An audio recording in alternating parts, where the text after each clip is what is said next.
Acompáñenme entonces en la lectura. Filipenses 3 del 12 al 15, dice así la palabra de Dios: no que lo haya alcanzado ya, ni que ya sea perfecto. Ve al hermano que tiene a la par y dígale: no soy perfecto. Y usted dígale: yo tampoco. Mis hermanos, dice así el versículo 12: no que lo haya alcanzado ya, ni que ya sea perfecto, sino que prosigo por ver si logro asir aquello por lo cual también fui asido por Cristo Jesús. Asir significa aferrarse a. Eso significa ese verbo. Versículo 13: hermanos, yo mismo no pretendo haberlo alcanzado ya, pero una cosa hago, olvidando ciertamente lo que queda atrás y extendiéndome a lo que está delante, prosigo a la meta, al premio del supremo llamamiento de Dios en Cristo Jesús. Así que todos los que somos perfectos, esto mismo sintamos. Y si otra cosa sentís, esto también os lo revelará Dios. Vamos a orar, mis hermanos. Amado Dios, te damos gracias, Señor, por la vida preciosa de cada uno de mis hermanos que están acá en esta mañana, porque tú les acompañas en sus desafíos, porque tú les bendices, tú haces salir el sol sobre ellos. Tú, Señor, te glorificas en sus planes y proyectos.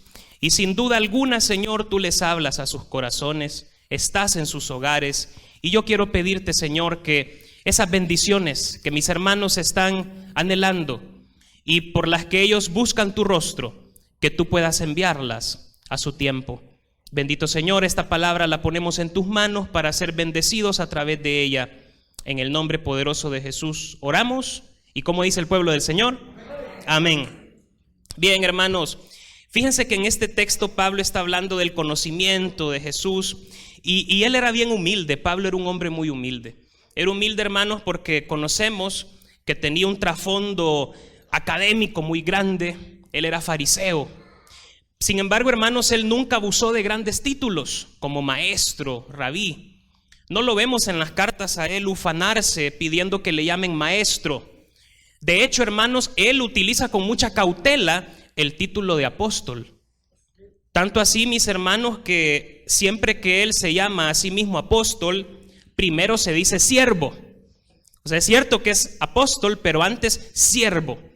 Por ejemplo, en Romanos 1:1, él saluda a la iglesia diciendo: Pablo, siervo de Jesucristo, llamado a ser apóstol. Primero, siervo, luego, apóstol. Por eso, hermanos, es que hoy muchos hombres de Dios que tienen ministerios internacionales en el mundo rechazan el título de apóstol. A muchos siervos de Dios les han dicho: hermano, póngase apóstol, si usted ha fundado 20 iglesias alrededor del mundo. Y son hermanos muy humildes que, a pesar que tienen fama y salen en la televisión y todo lo demás, han rechazado el título de apóstol. ¿Por qué? Porque ven en Pablo una actitud similar. Ven que Pablo utiliza con mucha cautela el título de apóstol. Tampoco se llama maestro a sí mismo y lo vemos como alguien muy humilde. Tan humilde, queridos hermanos, que si nosotros leemos la segunda carta a los Corintios y la primera, nos vamos a dar cuenta de cuál era su talante, cuál era su altura espiritual. Era un hombre que en estas cartas dice que hablaba en lenguas más que todos ustedes, le dice a la iglesia. Yo hablo en lenguas más que todos vosotros, pero en la iglesia prefiero hablar palabras que se puedan entender a estar hablando miles de palabras en lenguas. Y luego él habla de un viaje que tiene al tercer cielo, pero tan humilde es que no dice yo, sino que él habla: conocí a un hombre, y obviamente está usando una figura retórica para referirse a sí mismo, pero es muy humilde. Cualquiera otro hubiera dicho: hermano, yo fui llevado al tercer cielo y entonces Dios me dijo, pero él lo habla con muchísima cautela.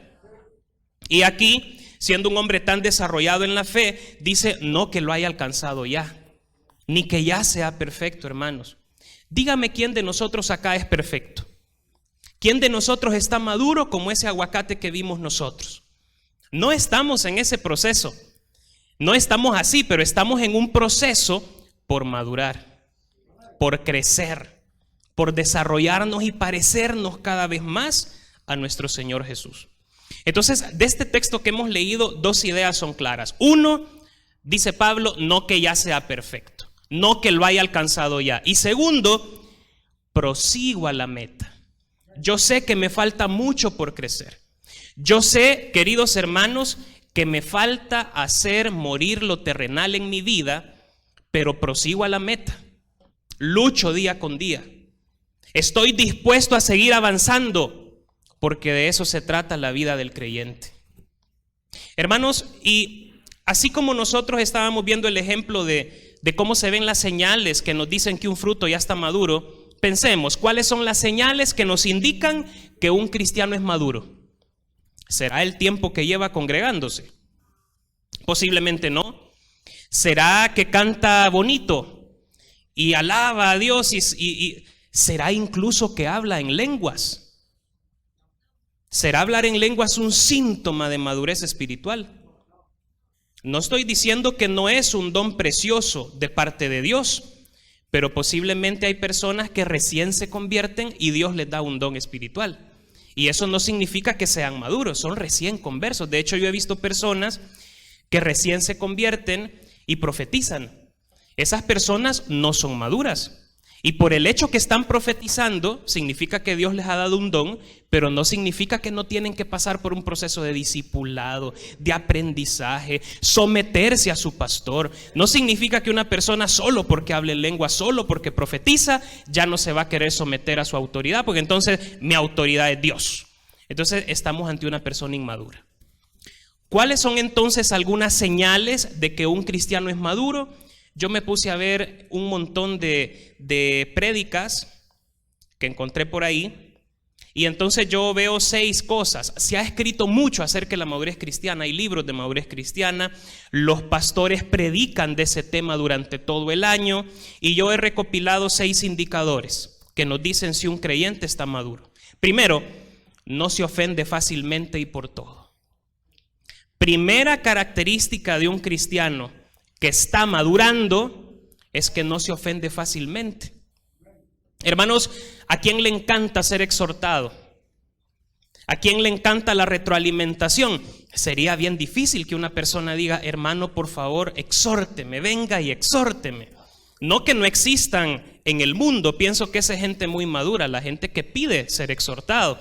Pero hermanos, cuando a nosotros nos exhortan, nuestra química cerebral cambia.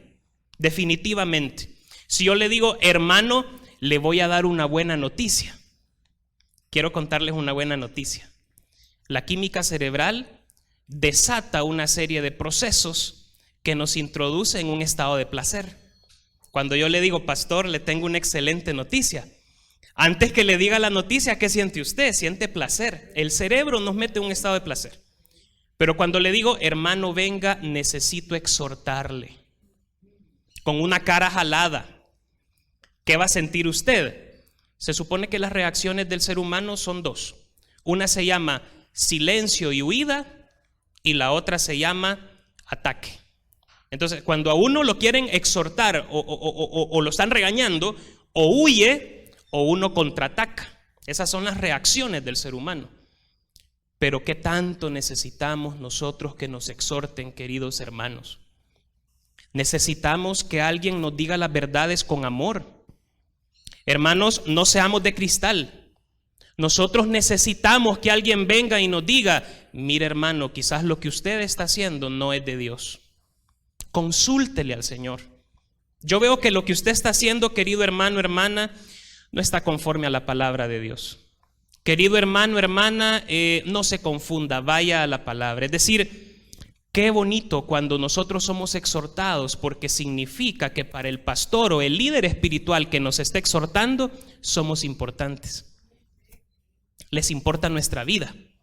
Y es que la palabra dice que los pastores darán cuenta de nuestras almas. Pero ahora parece ser que estamos algunos cristianos de cristal en las iglesias que no permitimos que se nos exhorte.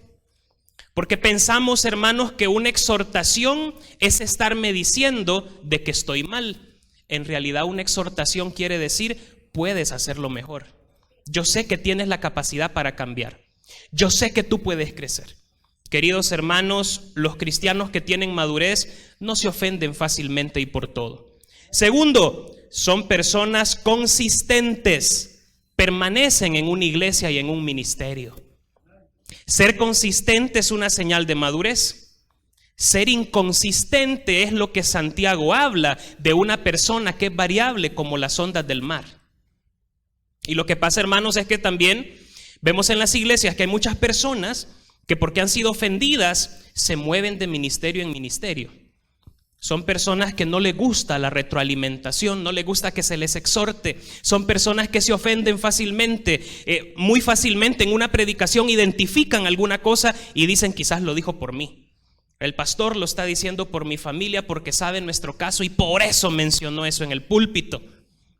Y se van de las iglesias. Y el problema, hermanos, es que esto se convierte en un círculo vicioso porque se van con heridas a un ministerio a seguir reproduciendo más heridas. Salen de ese ministerio, se mueven a otro con más heridas. Y así van de ministerio en ministerio recibiendo heridas. Ninguna de las heridas se ha sanado, pero ellos van de ministerio en ministerio reproduciendo patrones negativos. Hermanos, no que esté mal si Dios nos está llamando, por ejemplo, y quizás me voy a meter aquí en camisa de 11 varas, pero no está mal si el Señor nos hace un llamado, por ejemplo, a hacer un ministerio. O si el Señor estamos sintiendo un llamado en algún momento a apoyar a alguien que está levantando una obra, no lo sé. Esas son cosas que el Señor maneja porque Él guía nuestra vida, no nosotros, sino Él. Pero no podemos salir de un lugar porque nos sentimos heridos, sin antes no sanar esa herida, sin antes no restaurarnos. Porque si nosotros nos vamos de un lugar porque nos sentimos ofendidos y nos vamos con una herida en el corazón, vamos a reproducir más heridas a cualquier ministerio en el que nosotros vayamos a caer. Otra señal de que un cristiano es maduro es que habla con gracia, así como dice Colosenses 4:6, con palabras sazonadas. Utiliza esa metáfora. Palabras sazonadas con sal. Y aquí, hermanos, se está hablando de una característica que hoy también ocupa mucho la psicología positiva, que es la asertividad. Diga conmigo, asertividad. Y asertividad significa que una persona se puede expresar de forma sincera y adecuada. Un cristiano maduro, hermanos, es un cristiano que piensa 2 veces antes de decir algo que sabe que va a herir al otro. Lo puede exhortar, le puede, hermanos, hacer una retroalimentación, pero es una persona cuidadosa con sus palabras. Nosotros debemos ser cuidadosos con nuestras palabras, porque esas palabras pueden abrir heridas. Sobre todo tenemos que ser cuidadosos cuando nos quejamos. Y sobre todo cuando nos quejamos de un líder, tenemos que ser todavía más cuidadosos. ¿Por qué? Porque esas palabras tienen un retorno.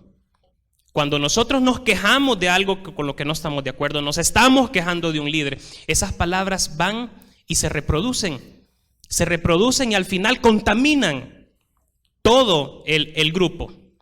Dice Santiago, el varón que no ofende de palabra es un hombre perfecto. ¿Quién aquí es perfecto? Creo que ninguno, y por tanto estamos bajo la regla que todos en algún momento hemos ofendido de palabra. ¿Sí o no, hermanos, que en algún momento hemos sentido que dijimos algo que no tuvimos que haber dicho? ¿Quién ha sentido esa sensación tan desagradable de decir, cómo quisiera retroceder el tiempo y no haber dicho lo que dije? Pero como no puedo retroceder el tiempo, solo una cosa puedo hacer: humillarme, pedir perdón a la persona para que su corazón sea restaurado. Sin embargo, escuchamos algunas personas con mucha arrogancia que dicen, es que yo así soy, yo así hablo. Si la gente se ofende es problema de ellos, pero yo así me enseñaron a hablar y yo así hablo. Queridos hermanos, la palabra dice en Colosenses 4:6 que nuestro hablar tiene que ser sazonado. ¿Y qué significa? ¿Qué significa comer una carne que está bien sazonada, hermanos? Es algo rico. ¿Y qué significa comerse unos frijoles que se le olvidó ponerle sal? Bueno, es una cuestión catastrófica. Las palabras deben ser sazonadas, debemos ser asertivos al momento de hablar. Pero hermanos, también las investigaciones acerca de cómo funciona nuestro cerebro explican mucho de por qué nosotros a veces tenemos desatinos, desenfrenos y decimos cosas de las cuales después nos arrepentimos. Fíjense que nuestro cerebro tiene una parte muy primitiva que se llama la amígdala. Amígdala también se llama lo que tenemos aquí en el cuello, pero en el cerebro hay una parte que se llama amígdala. Esa parte es muy animal. Cuando nosotros estamos sometidos a un estado de estrés muy alto, la amígdala secuestra todo el cerebro. Todas las funciones cerebrales las toma la amígdala. Y es entonces cuando nosotros tenemos reacciones como si fuéramos un animal. Gritamos, alzamos la voz, nos enojamos, tratamos de ofender, decimos cosas sin pensar. Es porque la amígdala, que es esa parte de nuestro cerebro tan primitiva, tomó control de todas las funciones cerebrales. Y después, cuando la amígdala cede el control a las demás funciones cerebrales, entonces uno dice, ¿cómo fui capaz de decirle eso? Me arrepiento de haber dicho eso, pero es porque ya el cerebro, sus funciones cerebrales están normales. La amígdala ya se dio las funciones. De lo contrario, queridos hermanos, en esos momentos de estrés, en esos momentos de un enojo alto, la amígdala secuestra el cerebro. Y si nosotros nos dejamos llevar por ese impulso, podemos incluso llegar a hacer cosas de las que nosotros nos arrepintamos. Bueno, hermanos, los homicidios no nacen con una persona queriendo matar a otra. Muchas veces un homicidio es un arrebato de ira. Y qué lamentable que haya homicidios, feminicidios en el hogar, porque en un arrebato de ira el hombre le quita la vida a su cónyuge por celos. Y es que los celos lo meten en un estado en el cual esa amígdala toma control de todas las funciones cerebrales y él se convierte en un animal. Queridos hermanos, dentro de nosotros mora el Espíritu Santo. Y la palabra de Dios dice que tenemos la mente de Cristo.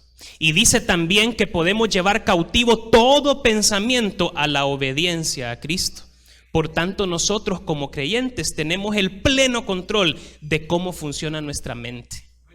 No vamos a dejar que la mente juegue con nosotros. Nosotros podemos controlar la mente llevándola cautiva a la obediencia a Cristo. Hermanos, si nosotros lográramos hacer eso, nos ahorráramos muchísimos problemas.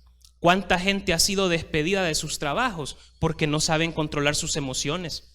¿Cuánta gente han quedado mal en la iglesia porque no supieron controlar sus emociones? Hermanos, cuando estamos frente a un desafío muy grande y una persona nos está diciendo algo que estamos percibiendo como una ofensa, es ahí donde viene si nos comportamos como cristianos o no. No ahorita, porque ahorita todos andamos en un estado de paz, todos estamos en un ambiente agradable, pero ¿qué tal cuando en el trabajo el ambiente se vuelve hostil? Cuando el jefe le llama y comienza a decirle cosas hirientes a usted, o quizás peor aún a insultarle, ¿qué es lo que se esperaría del creyente en ese momento? ¿Qué es lo que se espera de un creyente maduro en ese momento? Queridos hermanos, Dios quiere que crezcamos y que el fruto del Espíritu sea visible a través de nosotros. Hermanos, quiero que vayamos a un texto y vamos a ver cómo Juan, el anciano, está hablando de 3 niveles o 3 edades en el creyente. Voy a tratar de ser breve acá. Vamos a ir a la primera carta de Juan, capítulo 2, versículo 12 al 14. Primera de Juan 2, 12 al 14. Vamos a ver aquí 3 niveles o 3 edades en la vida del creyente. Y lo que vamos a leer es a todas luces metafórico. Juan está usando una metáfora de las edades y está hablando de hijitos, jóvenes y padres. No está hablando de edades reales en la iglesia, como quien fuera a separar por edades el grupo de la iglesia, sino que está hablando de edades espirituales y lo vamos a descubrir en breve. ¿Tienen ya el texto conmigo? Dice así: os escribo a vosotros, hijitos, porque vuestros pecados han sido perdonados por su nombre. Os escribo a vosotros, padres, porque conocéis al que es desde el principio. Os escribo a vosotros, jóvenes, porque habéis vencido al maligno. Os escribo a vosotros, hijitos, porque habéis conocido al Padre. Os he escrito a vosotros, padres, porque habéis conocido al que es desde el principio. Os he escrito a vosotros, jóvenes, porque sois fuertes y la palabra de Dios permanece en vosotros y habéis vencido al maligno. Hermanos, aquí hay 3 grupos de edad. Y a cada grupo, Juan el anciano le está diciendo 2 cosas. ¿Cuál es el primer grupo que usted observa acá? Los más pequeños, los hijitos. Los hijitos es el primer grupo. Y a ese primer grupo Juan el anciano les dice, sus pecados han sido perdonados, y les dice, han conocido al Padre. Es una infancia espiritual. Todos pasamos por una infancia espiritual. Y esa infancia espiritual es muy bonita, porque nosotros acabamos de conocer al Señor. Acabamos de disfrutar del perdón de nuestros pecados. Comenzamos con algo que se llama el primer amor y todo lo queremos hacer. ¿No es cierto, hermanos, que cuando uno recién se convierte lo quiere hacer todo? Uno quiere estar en todos los ministerios, uno quiere ir a todos los cultos, uno quiere escuchar todas las prédicas, uno cambia las alabanzas, les iba a decir, uno cambia la música, las rancheras que oía, la música que oía siempre, y ahora busca alabanzas porque está en su primer amor, se está enamorando del Señor. Esa es una primera etapa, hijitos. Estimados hermanos, son cristianos que han disfrutado de la gracia y el perdón de Dios. Son cristianos que muchos de ellos están en su primer amor. Son cristianos que han comenzado a conocer al Padre a través de prédicas y a través de la lectura de la palabra de Dios. Pero ¿qué le falta, hermanos, a estos cristianos? Hasta aquí lo que hemos dicho está muy bien, pero a estos cristianos les hace falta profundidad. Diga conmigo, profundidad. Es que, hermanos, está muy bien si nosotros venimos a la iglesia, leemos regularmente la palabra de Dios, escuchamos regularmente algunas prédicas, pero no somos llamados a eso. No somos llamados a consumir productos religiosos. No somos llamados solo a pasar escuchando alabanzas. Somos llamados a tener profundidad en Jesús. Somos llamados a crecer en la fe. Somos llamados a desarrollar madurez cristiana. Y este no es un tema de a cuántos cultos voy. Es un tema de tomar ciertas decisiones personales, haciendo morir lo terrenal en nosotros para parecernos cada vez más en Jesús. Porque si yo voy al espacio físico de la iglesia solo por ir, y yo no he hecho morir lo terrenal en mí, yo me voy a quedar en esta edad, en esta primera edad, donde le dice hijitos. Y está muy bien que nosotros seamos hijitos, pero debemos crecer y debemos echar raíces más profundas. Acompáñeme por favor a Hebreos capítulo 5, versos del 12 al 14, y vamos a escuchar una de las exhortaciones más fuertes de la Biblia. Hebreos 5, del 12 al 14. Vamos a escuchar una de las exhortaciones más fuertes que yo he visto en la Biblia. Sé que hay muchas exhortaciones, pero esta es una de las más fuertes. Fíjese una cosa, este escrito es para los hebreos, es para gente que ya conocía la ley, los profetas, las tradiciones y costumbres hebraicas, y por tanto se supone que es la gente más madura, que es la gente con la que se puede hablar en términos más profundos. Pero veamos lo que dice el autor de esta carta. ¿Lo tienen conmigo? Qué terrible lo que dice.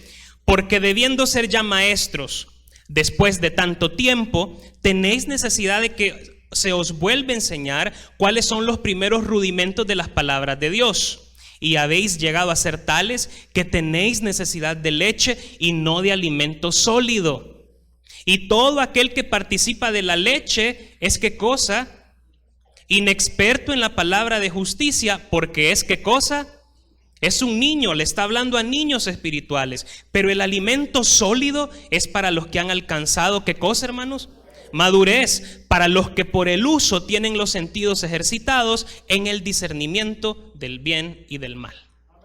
Es decir, hermanos, está hablando con creyentes de trasfondo hebreo que se supone que deberían ser maestros. Sin embargo, lo que se está viendo acá es que gente que todavía está en la niñez espiritual. Y entonces, hermanos, la niñez espiritual no es que sea mala, pero no te ha llamado Dios a permanecer siempre en esa infancia espiritual. Dios quiere que tú crezcas más. Dios quiere que tú vayas a estudios bíblicos más profundos. Dios quiere que tú te metas de lleno a tratar de entender la palabra de Dios. Dios quiere que tú ores más. Dios quiere que tú en lo íntimo le pidas al Señor que te llene de los dones del Espíritu Santo. Dios quiere que tú pidas más unción. Dios quiere que tú le busques con más anhelo, con más sed, que te entregues cada vez más. Dios quiere que nosotros oremos por nuestro carácter y que le digamos: Señor, cambia mi carácter. Ayúdame a ser más asertivo. Ayúdame a tener un carácter que se parezca más al tuyo. Y no estoy diciendo, perdón, se me salió un gallo, hermano. No estoy diciendo por esto, hermanos, de que tener el carácter de Jesús es que usted va a ser todo pasivo y se va a dejar que todos le atropellen en su vida. ¿Sí o no que Jesús tenía un carácter medio explosivo también? ¿Cómo era el carácter de Jesús? ¿Se acuerda usted lo que Jesús hacía? ¿Se acuerda cómo Jesús se puso cuando vio que estaban afuera las ventas en el templo? Que tenga el carácter de Jesús, no le estoy diciendo que vaya y que haga una cuerda y que vaya a azotar a los que se portan mal, no. Pero quiero que vea que Jesús no era alguien pasivo que dejaba que todos lo atropellaban, porque a veces tenemos interpretaciones también salidas del lugar. Y entonces decimos, no, que como Él enseñó que pongamos la otra mejilla, entonces el cristiano debe ser una persona totalmente pasiva. No estoy diciendo eso. Cuando digo tener el carácter de Jesús, me refiero a su integridad. Me refiero a que lo que Jesús decía, hacía. Me refiero a que Jesús tenía una personalidad magnética que hacía que la gente lo siguiera, porque miraban en Él una coherencia entre lo que decía y lo que hacía. Era un hombre de palabra. Era un hombre que no se dejaba engañar por palabras lisonjeras. Cuando llegaban y le decían rabí, mucha gente queriéndolo atrapar en sus trampas, Él no se dejaba. Él seguía a la gente sencilla porque sabía que ahí estaba Dios. Ese es el carácter de Jesús del que yo les estoy hablando, que tenemos que comenzar a desarrollar. Pero miren, hermanos, un cristiano que está en su niñez espiritual merece esta exhortación. Debiendo ser ya maestros, dice el autor de los Hebreos, después de tanto tiempo, tienen necesidad que los trate como que si fueran niños. ¿Por qué, queridos hermanos? Porque un cristiano sin profundidad es un cristiano que es fácilmente engañado. Un cristiano sin profundidad es un cristiano que no logra discernir entre el bien y el mal. Es un cristiano que anda confundido. Un cristiano sin profundidad es alguien que tiene mucho del viejo hombre. Un cristiano sin profundidad es inconstante, se desanima y renuncia por todo. Es un cristiano que no tiene profundidad y dice, de repente es como decimos nosotros, llamarada de tusa, ¿verdad? Es un cristiano emocionalista. Se emociona cuando ve un proyecto y dice, vamos a tener los cultos las tardes, los miércoles, y vamos a enseñar, vamos a tener enseñanzas bíblicas. Y cuando ve que viene poca gente, se desanima y abandona el proyecto. Es uno que dice, yo me voy a meter al ministerio de lleno y voy a hacer grandes cosas y voy a invitar a todos los jóvenes de aquí de la colonia. Pero cuando ve que hay poquitos, se desanima y renuncia al proyecto. ¿Quién es entonces un cristiano maduro que echa raíces, que tiene profundidad? Es un cristiano que es constante, que no renuncia fácilmente a los proyectos. Es un cristiano que sabe que está trabajando por el Señor. Hermanos, segundo grupo que menciona Juan, el anciano, que dicho sea de paso, en las cartas es interesante que él no se llama apóstol, se llama el anciano. De hecho, él no dice que es Juan, pero obviamente es Juan porque todas las palabras que usa son las mismas del cuarto evangelio, pero él se llama a sí mismo anciano, porque para él, anciano es aún un término más profundo que decirse apóstol. ¿Por qué? Porque el anciano ha pasado ya toda una vida, ha visto experiencias, ha visto gente caer y levantarse, ha visto gente, ha visto apóstatas también, ha visto gente muy exitosa. Es decir, el anciano tiene un cúmulo de conocimientos que no lo puede tener un joven. Por más que un joven estudie. Jóvenes aquí presentes, nosotros tenemos que ser buenos estudiosos y podemos ir a estudiarlo todo, pero nunca se va a comparar al conocimiento que tiene la abuelita. Porque ella aconseja desde la experiencia, de lo que ha visto, desde sus propios fracasos, desde sus propios sinsabores, desde ese corazón, desde esos ojos que han visto pasar 60 años. Desde esos ojos nos está dando un consejo que no podemos encontrar fácilmente en ningún libro.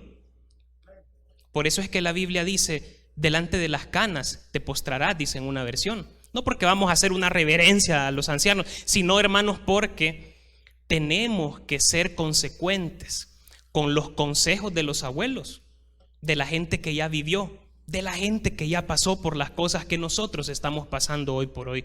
Por eso es que Juan se hace ver como el anciano, no como el apóstol. Y el anciano les dice ahora jóvenes. Jóvenes, ese es el segundo grupo. El segundo grupo, hermanos, es cuando pasamos de la infancia espiritual y entonces estamos comenzando a crecer.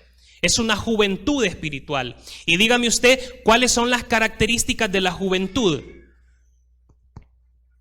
Son fuertes, querido hermano Armando, gracias. Aparte que son fuertes, son más osados y valientes. Tiene mucho sentido, porque a ellos les dice Juan, son fuertes. Permanece la palabra de Dios en vosotros y habéis vencido al maligno. O sea, hermanos, que este es un nivel espiritual, pasamos de la niñez espiritual, es un nivel espiritual diferente, donde la gente comienza a buscar su desarrollo. La gente comienza a hacer morir lo terrenal en ellos. Por medio de la disciplina que estos cristianos que quieren madurar en Jesús, por medio de la disciplina que tienen, han logrado vencer las tentaciones del maligno y han comenzado a experimentar a Dios de una forma más íntima y más personal. Queridos hermanos, yo, a pesar de todo lo que haya leído acá de las características de un cristiano maduro, una cosa yo puedo ver en un cristiano maduro. Hermanos, un cristiano maduro es una persona que no se ofende fácilmente.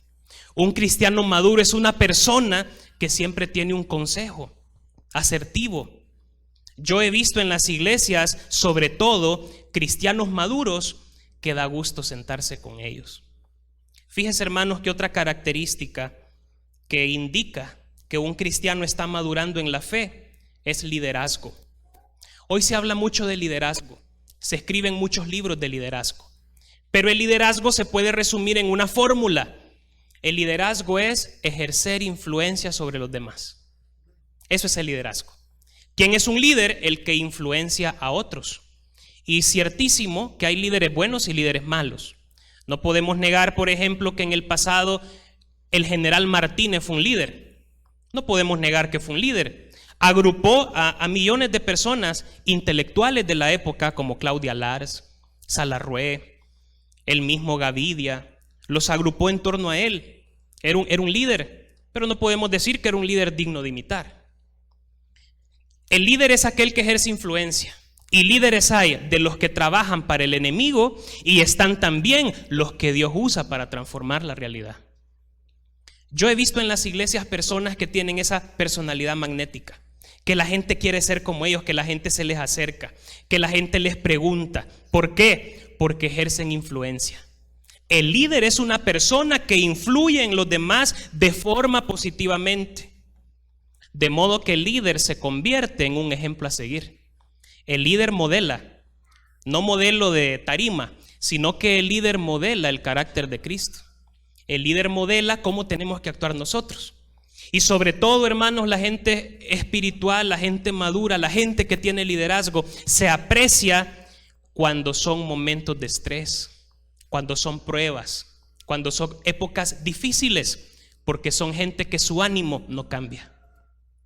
Queridos hermanos, estamos llamados a crecer y crecer todos los días en el Señor, no a quedarnos estancados en el mismo nivel espiritual. Estamos llamados, hermanos, a multiplicarnos en otros. Estamos llamados a generar una influencia positiva en los demás. Estamos llamados a modelar el carácter de Cristo en todo lo que decimos, hacemos y también en lo que pensamos. Aunque no se pueda ver lo que usted está pensando, créame que sus acciones se convertirán en esos pensamientos. Yo no puedo ver lo que usted está pensando en estos momentos, pero créame que esos pensamientos se convertirán en acciones y esas acciones se llegarán a convertir en hábitos. Por tanto, la batalla comienza en nuestra mente. Es ahí donde comienza todo. Queridos hermanos, luego él le habla a los padres. ¿Y qué le dice a los padres? Que es el tercer grupo. Fíjense que le dice la misma cosa dos veces. A ellos solo les dice una cosa, pero se las repite 2 veces. Y en esta repetición podemos ver también intencionalidad, en decir esto es importante. En el 13, os escribo a vosotros padres, porque conocéis al que es desde el principio. Y luego en el 14 les dice lo mismo, habéis conocido al que es desde el principio. ¿Qué significa, hermanos? Significa que los padres, que son ese tercer grupo de personas que han llegado a perfeccionarse en la fe, de personas que tienen una madurez espiritual mayor, son gente que conoce a Dios. En eso lo resume. Son gente que ha conocido a Dios. Son gente que tiene intimidad con Dios. Son gente que de Dios vienen sus decisiones. Hermanos, y algo muy importante, ¿qué hace un padre? ¿Me puede decir usted cuál es la función de un padre? Porque esto es una metáfora. Cuidar, proteger, corregir. Hermanos, el padre espiritual es aquel que cuida de las almas de los otros. El padre espiritual es aquel que discipula. El padre espiritual es alguien que siente la necesidad de poder enseñar lo que sabe a los demás. El padre espiritual es aquel que siente la necesidad que cuando te ve que estás caminando mal, te lo dice con amor. Con palabras sazonadas, por supuesto que sí, porque esa es otra cosa importante del que es maduro espiritual, pero te lo dice porque alguien que es un padre espiritual se preocupa por las almas de otros, no solamente por sí mismo. Queridos hermanos, qué bello sería que todos alcanzáramos este nivel en el que nosotros pudiéramos convertirnos en líderes influyentes y que esta fuera una iglesia de líderes. No porque todos seamos pastores, sino porque todos pudiéramos tener la habilidad de poder influir en los demás, en la gente de nuestra casa, en nuestros familiares, en nuestro vecindario, en nuestro trabajo, de modo que vean a través de nosotros a Jesús. Queridos hermanos, a eso estamos llamados. Y como conclusión, también quiero decirle a los jóvenes, también el mensaje es para ustedes. No solamente estoy hablando de aquellos que llevan mucho tiempo en las iglesias y entonces quieren convertirse en líderes y quieren discipular. De hecho, queridos hermanos, los jóvenes están llamados a ser modelos. Los jóvenes están llamados a poder influir positivamente en otros jóvenes. Los jóvenes están llamados, hermanos, a cambiar la realidad. Ya no los adultos, son los jóvenes. Hermanos, es bien interesante cómo en la sociedad hay un estereotipo acerca de los jóvenes. ¿Qué piensa la sociedad de los jóvenes? No, los jóvenes son retraídos. Los jóvenes solo pasan jugando en esto. Los jóvenes solo pasan viendo redes sociales. Los jóvenes no estudian. Los jóvenes salen mal en la PAES. Los jóvenes son rebeldes. Los jóvenes ni saben lo que quieren. ¿Qué más se escuchaba acerca de los jóvenes? Hemos escuchado tantos estereotipos que básicamente nos dicen que el joven no es alguien que sea digno de invertir en él. Pero hermanos, yo quiero comentarles un artículo de la BBC que se llama 5 adolescentes que están cambiando el mundo. Y en este medio la BBC nos habla de 5 jóvenes que son adolescentes y que se han convertido en una voz influyente de cambio en el mundo. Hermanos, pero no solamente a nivel de estos 5 jóvenes de por allá. Por ejemplo, Malala, no sé quién ha oído de Malala, que es una niña pakistaní. Es una niña que lucha por el derecho de las niñas a estudiar. El Islam atentó contra ella y de hecho le dieron un balazo y sobrevivió al atentado. Es una niña, creo que tiene 17 años, no recuerdo cuántos años tiene. Ahora tiene un poquito más, pero sobrevivió a un disparo en la cabeza. También hay otra niña que se llama Emma González, que es famosa porque sobrevivió a un tiroteo en los Estados Unidos en la escuela y le habló a miles de personas y dio un discurso conmovedor, habló con una autoridad y se ha convertido en activista en contra de que la gente tenga armas en su casa. Y así, hermanos, podemos ver que hay muchos jóvenes que están haciendo historia. Hermanos, los jóvenes están llamados a influir positivamente a otros jóvenes. Están llamados a buscar la excelencia desde ya. No hay atajos para poder buscar la excelencia. Hoy hay muchas voces que dicen no estudie, ¿verdad? No estudie, no se preocupe que usted puede ser millonario sin estudiar. Lea un libro, 5 claves para tener éxito. Y ninguna de esas atraviesa por el estudio. Pero quiero decirles, jóvenes, que el estudio es algo que hay que buscarlo. Si los padres nos están dando el estudio, aprovechémoslo al máximo. No hay excusa para salir mal en las notas. Si los padres están pagando por mi estudio y es todo lo que yo hago, eso es parte de mi fe. Salir bien en las notas es parte de ser un buen cristiano también. Es parte de que yo quiero prepararme para servirle mejor al Señor. No son dos cosas diferentes. Tú no puedes ser un buen cristiano en la iglesia y un mal estudiante en el colegio. Es decir, hermanos, las dos cosas van de la mano. Y para los jóvenes que no han tenido la bendición de que sus padres les puedan pagar el estudio, hagan el esfuerzo por hacerlo ustedes. Hay puertas que se abren, hay alternativas, hay trabajo duro que podemos seguir para pagarnos un estudio. Hermanos, el Señor quiere levantarles, el Señor quiere prosperar a esta generación, el Señor quiere hacer con ustedes cosas grandes, pero ustedes tienen que poner esfuerzo. Queridos hermanos, ¿les parece si oramos? Le damos gracias al Señor por un año que está ya casi terminando y ponemos en las manos de Él todos nuestros proyectos. Sobre todo el proyecto de crecer en Él, de parecernos cada día más al Señor, de madurar en la fe, de convertirnos en cristianos que discipulan a otros. Bendito Señor, muchas gracias